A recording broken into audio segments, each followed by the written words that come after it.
I don't think either of them would have been able to cope if they had been anywhere else. And in a strange way, the only good thing about that situation was that they were actually there when everything happened.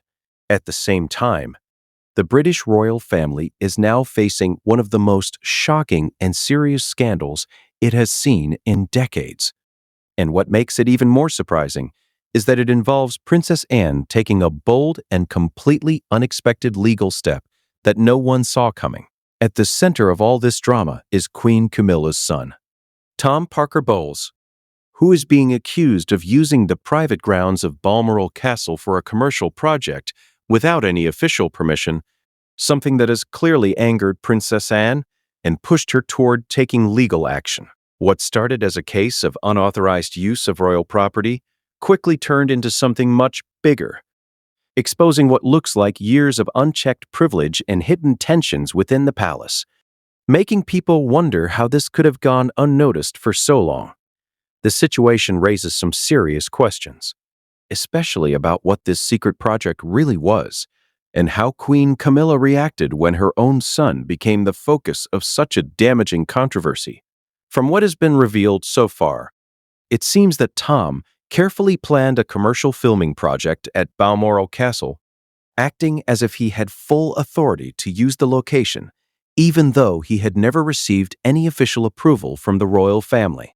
The truth only came out almost by accident when estate staff noticed unusual activity during a time when the castle was supposed to be completely closed for private royal use, which immediately raised concerns. Security teams soon spotted large production trucks, catering vans, and filming equipment being quietly brought onto the grounds early in the morning. And when they questioned the crew, they were told that everything had been approved directly by Tom himself. This is where things started to take a shocking turn, because Tom had apparently convinced the production team that his position as the Queen Consort's son gave him the authority to grant access to royal properties, presenting himself as someone with real influence inside royal circles. The production company, excited by the rare chance to film at such a historic and iconic location, didn't bother to properly verify his claims with official palace sources, and that decision ended up leading to a situation far more serious than anyone had expected. A major turning point came when Princess Anne made an unexpected visit to Balmoral and discovered that a full film production had already been set up inside the castle, something that completely crossed the line for her, given how important and personal that estate is to the royal family. Witnesses later described her reaction as extremely intense, saying she was visibly furious at the sheer audacity of the situation. And without wasting even a moment, she immediately ordered the entire production to shut down and demanded that every single person leave the property within the hour. The atmosphere quickly became tense enough that security staff had to step in to manage the situation. And what made things even worse was the fact that Tom himself wasn't even present at the time. He had sent his production team ahead while he stayed back in London, clearly assuming that everything would go ahead smoothly without any interruptions or challenges. That decision turned out to be a massive miscalculation, because the moment Princess Anne realized what was happening, she directly contacted her brother. King Charles, to ask whether he had given any kind of approval for the filming. According to reports, the king was completely blindsided by the news and immediately denied having any knowledge of the project at all, making it clear that no such permission had ever been granted. This only escalated the situation further, as Princess Anne quickly reached out to the royal legal team and instructed them to launch a full investigation into Tom's actions, including reviewing any contracts he had signed, tracing the flow of money, and examining every claim he had made about having authority over royal properties. As investigators began their work, it didn't take long for them to realize that this was not just a one-time mistake or misunderstanding, but something much more serious and potentially part of a larger pattern. Early findings suggested that Tom had already been making deals and securing financial backing based on promises that he didn't actually have the power to fulfill, which immediately raised concerns about possible legal consequences. It became clear that multiple companies had trusted his claims and entered into agreements with him, believing they were getting legitimate access to exclusive royal locations, which meant the situation was now expanding far beyond just the incident at Balmoral. The deeper the investigation went, the more complicated and serious everything started to look, turning what initially seemed like a shocking but isolated event into a much wider and more troubling issue that could have major consequences for everyone involved. As the investigation moved forward, even more troubling details began to surface, showing that Tom had not only arranged this Balmoral project, but had also been making similar promises about access to other royal properties, including places like Sandringham and even Windsor Castle. He had been presenting himself as a kind of unofficial insider who could open doors that were normally completely closed to commercial use, despite having no real authority to do so. What made the situation worse was the financial side of it, because investigators discovered that he had already received large advance payments from production companies and sponsors, all based on these promises of exclusive access. These weren't small amounts either, but significant sums of money that had been paid directly to him for services he was never actually authorized to provide. This meant that if he failed to deliver what he had promised, he could face serious legal consequences, including multiple breach of contract claims from companies that believed they were entering into legitimate agreements. For Princess Anne, the issue went far beyond money or contracts, because Balmoral was not just any property, it was a deeply personal place, tied closely to the memory of her mother, Queen Elizabeth I, who had always wanted it to remain a private family retreat rather than a commercial location. From her perspective, what Tom had done was not only unauthorized, but also deeply disrespectful to that legacy. The situation became even more serious when investigators found that he had used documents that appeared to be official approvals to support his claims, giving the impression that everything had been properly authorized when it had not. This raised concerns that his actions might not just be unethical, but could actually fall into the category of fraud. When Tom was eventually confronted with the growing evidence, he tried to dismiss the entire situation as a misunderstanding, claiming that he believed his position as the Queen Consort's son gave him certain privileges when it came to accessing royal properties. However, the evidence suggested a much more deliberate pattern of behavior, making it difficult for that explanation to hold up. This left King Charles in a very difficult position, caught between protecting his family and maintaining the integrity of the monarchy, while Princess Anne remained firm in her stance that the matter should be handled through proper legal channels. She believed that ignoring such actions would set a dangerous example, showing that people connected to the royal family could act without accountability, which is why she pushed for a formal legal process, despite the risk of public embarrassment. As more information continued to come out, it became clear that this situation was not just about one incident, but part of a much larger story that was only beginning to unfold. As investigators continued to dig deeper into Tom's activities, they began to uncover a much wider and more troubling pattern that went far beyond the Balmoral incident, suggesting that he had been using his connection to the royal family for personal gain for many years.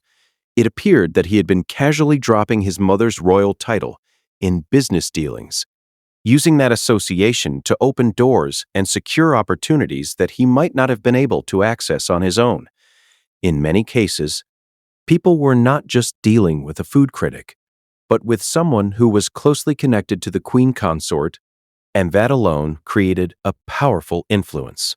Restaurant owners, for example, started sharing experiences of how Tom would expect special treatment, request complimentary meals, and push for priority reservations, all while relying on the unspoken pressure that came with his royal connection. Some of them admitted they felt uncomfortable refusing him, worried that a negative interaction could somehow reflect badly given who his mother was. This same pattern extended into corporate deals as well, where companies were willing to pay him premium rates for endorsements and appearances, not necessarily because of his expertise, but because of his proximity to the royal family. His promotional material often included carefully chosen images with his mother or from royal events, creating an impression of official connection without directly stating it.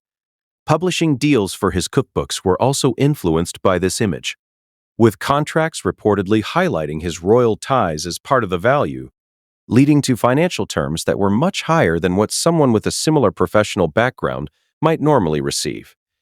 His television appearances followed the same pattern, where producers saw his royal link as a major attraction that could draw in audiences, making him more marketable than other experts in the same field. While much of this operated in a gray area, the investigation revealed that Tom had gone further than just benefiting from his background and had actively misrepresented his level of influence and authority within the royal circle. Business partners were often led to believe that he had access and control that he simply did not have, which made the Balmoral incident look less like a one-off mistake and more like the most extreme example of an ongoing pattern.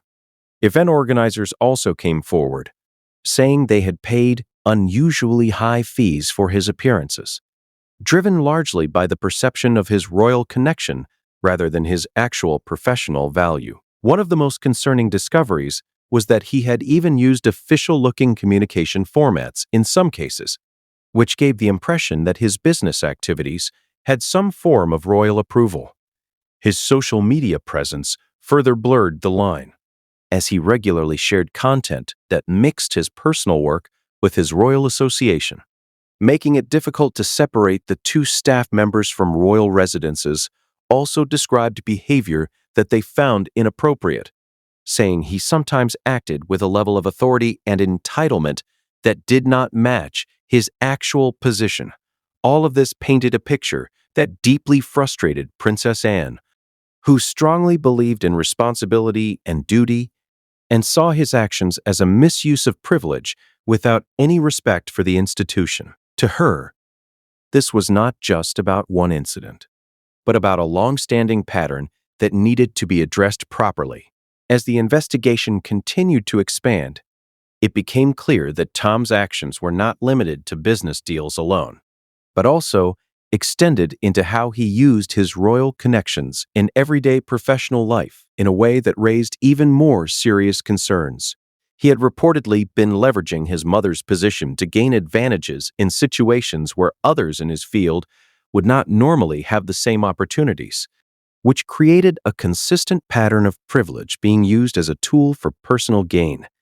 This included repeated instances where his royal association was indirectly used to secure better deals, higher fees, and more visibility in competitive industries.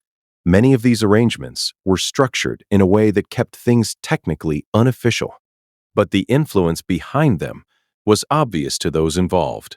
Over time, this created an environment where people began to treat him differently, not necessarily because of his own achievements, but because of who his family was. The financial records reviewed by investigators showed that these advantages had translated into millions of pounds over the years through book deals, media appearances, consulting work, and sponsorship agreements. What made this even more significant was that much of this income would likely not have been possible at the same scale without the royal connection being part of the appeal. In several cases, contracts even included indirect references to his family background, suggesting that his value was closely tied to that relationship. As a result, his career became deeply intertwined with the image of the royal family, even when there was no official endorsement or approval. This blurred boundary made it increasingly difficult to separate personal achievement from inherited influence, which became a central issue in the investigation. For Princess Anne, This raised serious ethical concerns because she strongly believed that privilege should come with responsibility rather than being used as a shortcut for financial success. From her point of view, the pattern that had now been uncovered showed a consistent misuse of position that could not be ignored or dismissed as coincidence. As more evidence accumulated, it became clear that the Balmoral incident was not an isolated mistake, but rather the most visible example of a much deeper issue that had been developing over a long period of time.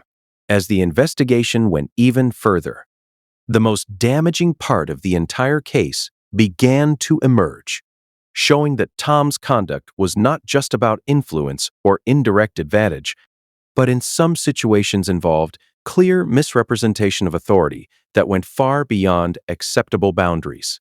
One of the most serious findings was that he had, in certain cases, given the impression that he had official backing from the royal household when arranging business deals, even though no such approval existed. This created confusion among partners and companies who believed they were dealing with someone who had legitimate access and authorization. In addition to that, investigators discovered that he had used royal-style communication methods and presentation formats in some of his dealings, which further strengthened the false impression that his actions carried institutional support. Although these actions were carefully structured to avoid directly breaking obvious rules, the overall effect was that third parties were repeatedly misled about his real level of authority. This pattern raised major legal concerns because it suggested a consistent effort to benefit from a false perception of power, rather than genuine responsibility or position. As the case developed, attention also turned to how these actions might be interpreted under fraud-related laws, especially given the financial transactions involved and the scale of the agreements that had been signed. For Princess Anne, this was a critical turning point, because it confirmed her belief that the issue was not a simple misunderstanding, but something that required formal legal accountability. She maintained that allowing such behavior to go unchecked would undermine the credibility of the entire institution and create a dangerous precedent for the future. Meanwhile, King Charles remained in an increasingly difficult position as pressure from different sides continued to grow, with one side calling for strict legal action and the other pushing for internal resolution. As tensions increased, it became clear that the situation was no longer just a private family matter, but something that had evolved into a broader institutional crisis involving law, reputation, and responsibility. As the legal battle intensified, the focus of the investigation began shifting from just Tom's individual actions to the wider systems and protections within the royal structure that had allowed such a situation to develop and continue for so long without being stopped. Lawyers and investigators started examining how access to royal properties was normally controlled and whether there were gaps or informal practices that could be exploited by someone with insider connections. Tom's legal team argued that the system itself was unclear in certain areas, claiming that this confusion made it possible for misunderstandings to occur, while Anne's side strongly rejected this, insisting that none of it justified deception or misuse of property. These arguments led to growing delays in the case, as both sides became locked in disputes over jurisdiction, authority, and legal responsibility. At the same time, questions were raised about who actually had the final say when royal estates were involved, especially in situations where family members and official authority overlapped. This created a complicated constitutional issue. Since the monarchy operates with a mix of formal law and long-standing tradition, which does not always provide clear answers in modern legal disputes, Tom's lawyers used these gray areas to challenge the case at every step, filing multiple objections and procedural motions in an effort to slow the process and weaken the legal pressure against him. On the other side, Princess Anne's legal team argued that none of these technical arguments changed the core issue, which was that false claims and unauthorized actions had led to real financial and reputational damage, As the courtroom battle continued, it became less about a single incident and more about testing the limits of royal accountability within a modern legal framework. The longer the case went on, the more it exposed how difficult it was to apply ordinary legal standards to situations involving royal property and family connections. Despite the complexity, Anne remained firm in her position, continuing to push for a clear legal outcome rather than allowing the matter to be settled quietly behind closed doors. As the case moved deeper into legal proceedings, the dispute became increasingly complex, with both sides now heavily focused on evidence, documentation, and procedural arguments that stretched the investigation into an even longer and more difficult process. Tom's legal team continued to challenge the legitimacy of the case, questioning jurisdiction and arguing that certain royal property matters did not fall neatly under standard legal frameworks, while Anne's team maintained that fraud and misrepresentation could not be excused simply because royal locations were involved. This back and forth created constant delays, as courts were forced to review technical arguments before even fully addressing the core allegations. Meanwhile, the investigation also expanded into how contracts had been formed with external companies, many of whom now claimed they had been misled about Tom's actual authority and the level of access he could provide. Some of these companies had already invested significant money into planning and production work, believing that everything was properly authorized, which increased the financial stakes of the case even further. At the same time, questions were raised about internal royal procedures and whether clearer rules could have prevented the situation from escalating to this level in the first place. As more witnesses were called and more documents were reviewed, the picture being built by investigators became more detailed and more damaging, showing that this was not an isolated misunderstanding, but a structured pattern of behavior involving repeated claims of authority that were not officially supported. Princess Anne remained firmly committed to continuing the legal process, even as pressure mounted from different sides to find a private resolution. Her position stayed consistent. The matter involved serious allegations that required proper legal examination rather than informal settlement. As a result, the case continued to grow in both scale and complexity, drawing wider attention and raising deeper questions about accountability within the royal system. As the proceedings continued to develop, the legal pressure surrounding the case intensified further, with both sides now deeply engaged in a prolonged battle over evidence, witness testimony, and the interpretation of royal authority within modern legal boundaries. Tom's legal representatives continued to argue that the structure of royal property management created unavoidable confusion in certain situations, suggesting that informal understandings could have been misinterpreted, while Anne's legal team strongly rejected this line of reasoning, maintaining that deliberate misrepresentation and unauthorized access could not be excused under any circumstances. This ongoing dispute led to further delays, as courts were required to carefully examine procedural objections before even reaching a final evaluation of the core allegations.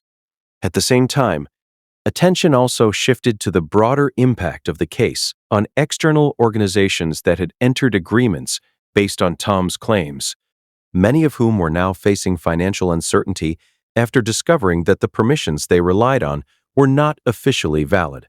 Some of these organizations reported significant losses due to preparations, scheduling, and production investments made in good faith, which added further weight to the seriousness of the allegations. Investigators also began reviewing internal communication records and authorization practices to determine how such claims were able to circulate without earlier verification, raising questions about oversight and control within royal operations.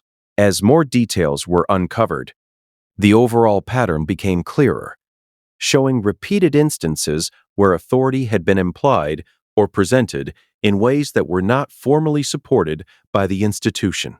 Despite increasing external pressure to resolve the matter privately, Princess Anne remained firm in her position that the case needed to follow full legal procedures to ensure accountability.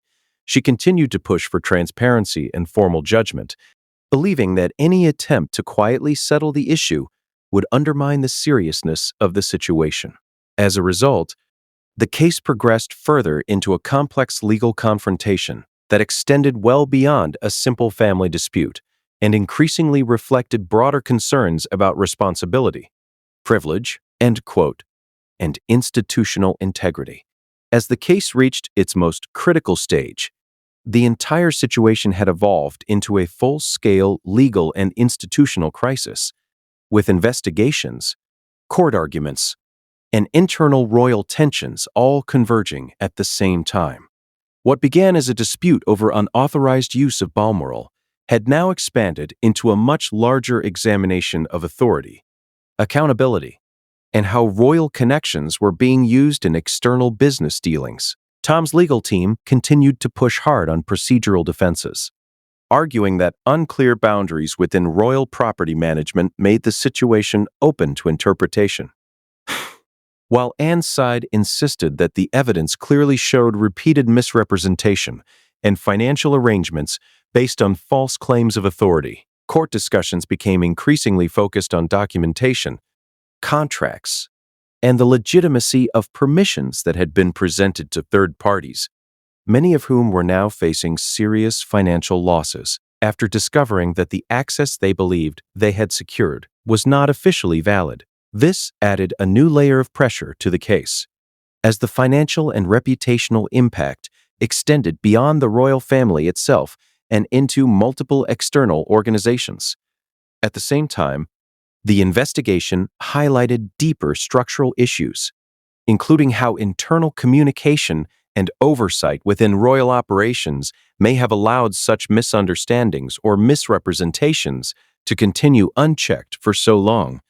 As more evidence was reviewed, the pattern being built suggested a long-term use of implied authority that had not been properly regulated or clarified, despite growing pressure from various sides to find a private settlement and bring the matter to a quiet conclusion. Princess Anne remained completely committed to seeing the legal process through. She continued to argue that only a formal and transparent outcome could properly address the seriousness of the allegations and prevent similar situations in the future. In the end, the case stood as far more than just a family dispute, becoming a wider test of responsibility, legal clarity, and institutional integrity within the royal framework.